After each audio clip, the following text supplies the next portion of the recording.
Thank you all so much. Before we get started, I want to say a very warm welcome to our brother Stan Jr., all the way from Texas, and the scorpion wrangler himself right there. Randy, if you didn't know the story. Anyway, he'll tell you the story later. That's his story to tell. But anyways, welcome to you all, and thank you for coming to this very special day. My goodness. So this image, we know it so well. Baby Jesus lying in a manger with Mary and Joseph peering in the face of a tiny newborn. What a beautiful image. It is totally timeless. And the scene, it seems to capture the hearts of so many people. Of course, Christian people, we look at this, but so many people, even though they don't know its full significance, love this image. It's like, oh my goodness, it's just a beautiful image that's captured in our hearts. For many years, it has been a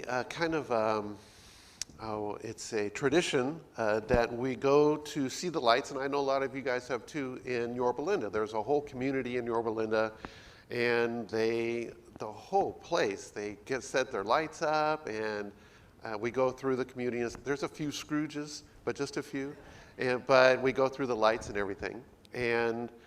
But there's one house, they go all out, and they do a live nativity scene. You know, real people, of course, and they have animals, sheep and goats, the whole thing. And there's a giant crowd around this scene. Every year, there's a giant crowd. And there's believers, of course, like us. But there's a lot of people that are non-believers. But then they're crowding around this whole nativity scene. Now, why are they doing that? Well, it's the actors or something, or is it something else? So I'd like you just for a moment to imagine with me. If you're in my junior high class, you would know it was called Imagine Time. We're going to imagine something. We're imagining a curious child in front of this scene, and it goes like this. A young child, 4 or 5 years old, tugs on his mom's arm and says, Mom, who is that? Pointing at the baby. Who is that? Honey, that's baby Jesus. Baby Jesus, the child says. Why is everybody gathered around him like that? Well, it's his birthday. His birthday? Well, what makes him so special? That is a very good question, and that's what we're going to answer today. So at this time of year, Jesus comes to the forefront of people's minds, even with Santa Claus and the jingle bells and all these things that happen. There is no escaping it. It's right in the title, Christmas. It's right there. You cannot escape that Jesus is the reason for this season. And it's certainly a good thing that people are thinking about Jesus at this time. But unfortunately, most people are happy to keep Jesus on the Christmas card, as this is a picture of the Christmas card that we see so often. But why are people still drawn to this scene? To know, we must know Jesus before Bethlehem. So I know this is a more lengthy reading, but we're going to read John chapter 1 and verses 1 through 18. In the beginning was the Word, and the Word was with God, and the Word was God. He was in the beginning with God. All things were made through him, and without him not anything was made that was made. In him was life, and the life was the light of men. The light that shines in the darkness, and the darkness has not overcome it. There was a man sent from God whose name was John. He came as a witness to bear witness about the light, that all might believe through him. He was not the light, but he came to bear witness about the light. The true light, which gives light to everyone, was coming into the world. He was in the world, and the world was made through him, yet the world did not know him. He came to his own, and his own people did not receive him. But to all who did receive him, who believed in his name, he gave right to become children of God, who were born not of blood, nor of the will of the flesh, nor of the will of man, but of God. And the Word became flesh and dwelt among us, and we have seen his glory, glory as of the only Son from the Father, full of grace and truth. John bore witness about him and cried out, "This was he of whom I said, 'He who comes after me ranks before me, because he was before me.' For from his fullness we have received grace upon grace. For the law was given through Moses, grace and truth came through Jesus Christ. No one has ever seen God, the only God, who is at the Father's side, has made him known. So, Jesus was there in the beginning, and all things were made through him. And in him was life, and the life was light of men, and the Word became flesh and dwelt among us." The Lord is the creator of the universe. The Lord and the creator of the universe has not remained remote to us, but he came to us in person. He didn't just write a letter, and he didn't send a representative, and he didn't just give us a book. He came as one of us. It was all planned from the beginning. In Genesis chapter 3, he promised, seed of woman will destroy Satan. In Genesis chapter 22, Abraham's offspring will bless all nations. In 2 Samuel, he will be the son of David. In Micah chapter 5 and verse 2, I'll read to you.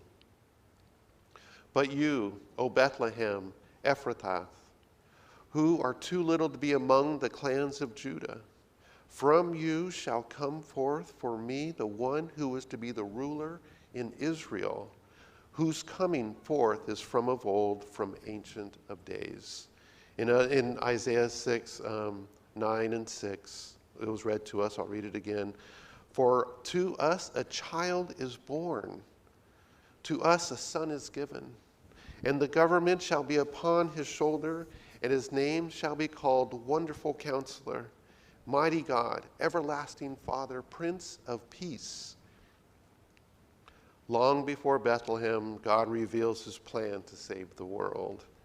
And even those who do not fully understand somehow know this birth stands alone.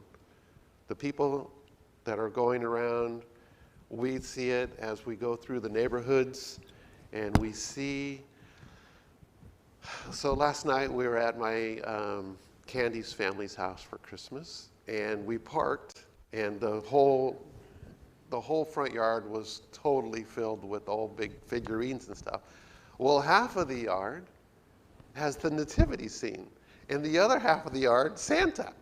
So we have this, thing, okay, that's fine. They did their whole yard. That's wonderful. But we see this everywhere, and we see it from people who somehow know that Jesus' birth is special. This picture that we're looking at, this is a very famous painting. You don't have to be somebody special to know that this is a very, very special painting that depicts something very special that's happening. But it is sad that though so many know of Jesus, but want to keep him on the greeting card, because people want their own way. They resist bowing down.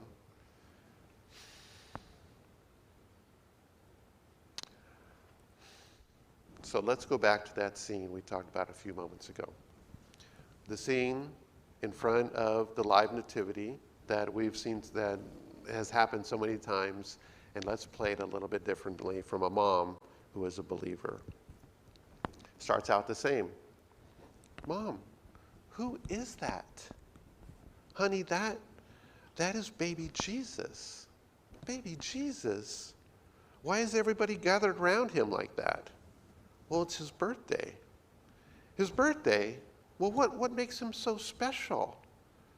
Honey, let me tell you, he is the Son of God. The Son of God. Wow. Son of God. When God created the world, he was there.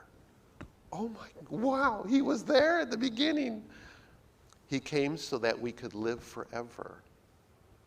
We could live forever? Yes, honey, he is very special. So, I want to tell you a little story that happened to me last night. So last night, as I said, we were at my sister Candy's family's house. And they had there were 25 people there and the gift exchange and everything. I don't think any of you might know some, but anyway, I'll tell the story.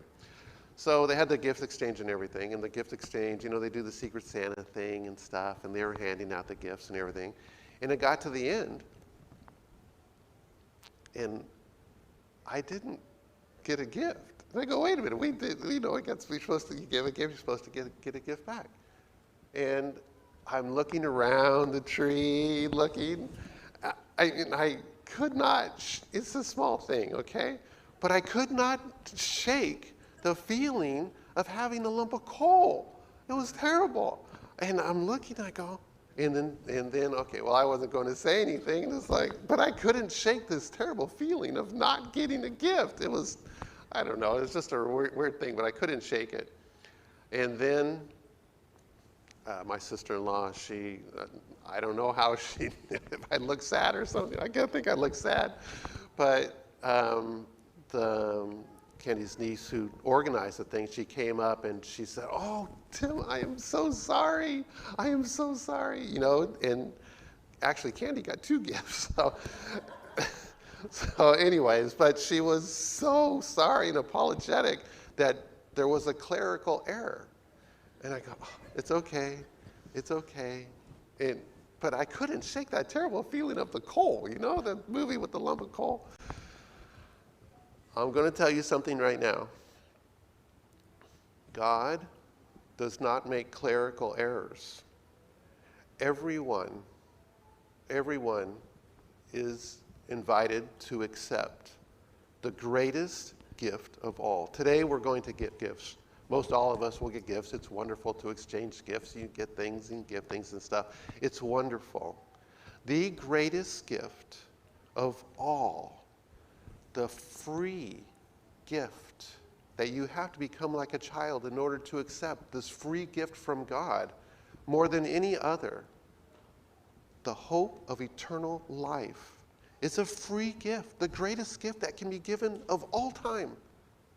And people reject. So many people, we know that God tells us that wide is the gate that leads to destruction, and many are those who find it, and then narrow is the gate to salvation, and few are there to find it. The gift is offered to us, the free gift, the best gift that anybody could ever give of all time is for us. If there are anyone here who want to accept this free gift from God today, you are welcome to come forward while we stand and while we sing.